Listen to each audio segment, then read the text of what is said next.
Could you go in, Brad, could you go into the procedure if there, under 2B regarding the relationship occurring during the employment, it says that if there is this event where there's a relationship between the two parties, occurs during employment, the two employees may remain in their positions provided they're not in conflict with the restrictions stated in section 1. But then it goes on to say that if there's a mutual agreement, the supervisor will determine. Could you go just describe that in a nutshell? The part's kind of confusing section B for me. Okay, sure. Basically, what this talks about is if a relationship occurs, meaning two employees get married, somehow they become related, through marriage or otherwise. If there's not a circumstance presented by one being in a supervisory position or in a position to audit the other one, or another conflict, then that it would be okay. They could continue into their positions. If there's that kind of conflict created, then they will make an attempt to transfer or change one of the employees into a different position so that the conflict doesn't occur. If that's not, if that can't happen, then it becomes something that the supervisor determines what to do. And basically, if there can't be a mutual agreement on how to resolve it, meaning one person resigns, then the supervisor will determine which employee may remain.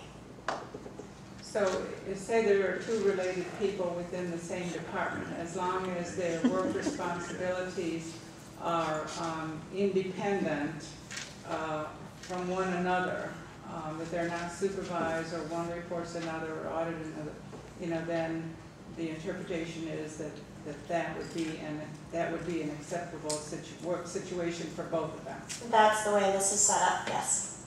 Exactly. However, and if you look at section A and B, sets forth the authority if you're the supervisory position, but section C of that says other circumstances exist that might lead to a potential conflict among the parties or conflict between the interest of one or both the parties and the best interest of the town.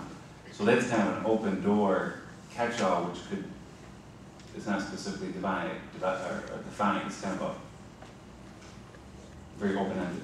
So as this is nothing but a draft right now, and right. the purpose yeah, of it's subject to change. Right. This is what we had taken from some of the best ones that we could find. Right. No, I'm just doing some clarification. Mm-hmm.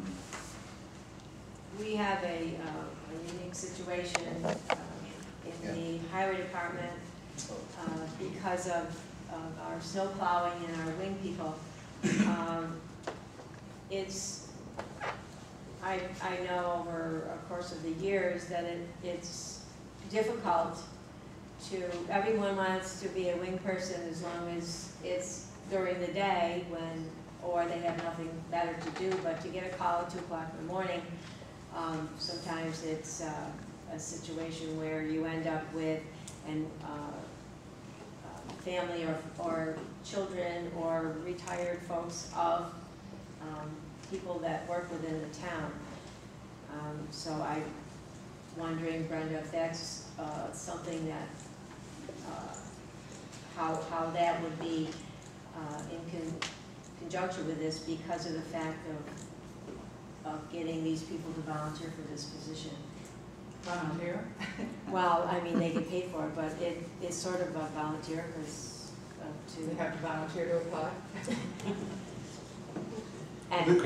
This wouldn't prohibit any of that. All it says basically is that you wouldn't give preference necessarily to someone, but just because he's a relative. Okay. So you can still hire him if he's a relative, but you wouldn't make that your primary concern and say, well, if he's a relative, he comes before somebody else. No, they can't. So if it's on a rotation list, which I believe you keep, Chris? Yes, what we normally do is, I have a number of gentlemen that either bring their father, their wives, their children in, and what we'll do is at 2 o'clock in the morning we'll make the phone call to, Mr. Z, and he'll say, okay, do you need my son? And my foreman will say, yes, bring him in. That saves us an extra phone call. and we can count on these people at that hour. During the day, most of the people, either the kids are at school or their wives or fathers are at work, and we rotate them all in and out all the time. But the 2 o'clock in the morning shift is a very tough shift to get anybody to come in. And out of 16 routes, we have 11 people that are relatives, of either myself or my drivers. And at 2 o'clock in the morning, when it's snowing, you can't be on the phone for an hour and a half trying to find people to come in and wing. And that's where we have a very big concern about that. But during the day, I mean, we rotate people in and out all the time. But every year, we have tried advertising in the newspapers, and it's not very easy to get people who want to come in, like you said, at 2 o'clock in the morning, at 10 below zero, at 3 inches an hour. So we do rely on, I'll be honest, we rely very heavily on both my family and my men's family to come in at these hours. We got to get the roads done at a decent time, and it saves us a lot of time. That should be taken into consideration. But we need to point out, that your employees' relatives with no supervisory position, clearly that would not be an issue. It's you as a department head and your supervisor's relatives who are in supervisor positions, that I think. Right, I do not supervise. It's mainly my brother that comes in. I don't. My foreman will call them in. They assign him a truck, and they put him in that truck. And I don't see him. Most of the time I don't even see him when he comes in. So I'm not supervising him. I'm not showing him preferential treatment. It's just that we can count on him at certain times of the day. But ultimately, you supervise everybody in that You department. supervise everybody Yeah, because you're in the I department. guess, I guess. I mean, that's, I won't call him. I'll call you, Jessica. I have No volunteered to apply. We'll see you at 2 o'clock in the morning at 10 Well, I below have zero. volunteered to apply. Well, just in response, if that's an issue, that's something that we can figure out as we develop this further. Right, because the way it's worded is that the town shall not employ a relative of a current town employee or official, and that goes on for definition.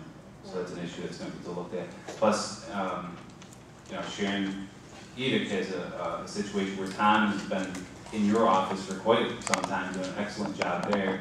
That would open up a can of worms, I think, Well, let me say one thing. He's been in my office probably since like 2002 or so for free, but finally we became an employee. And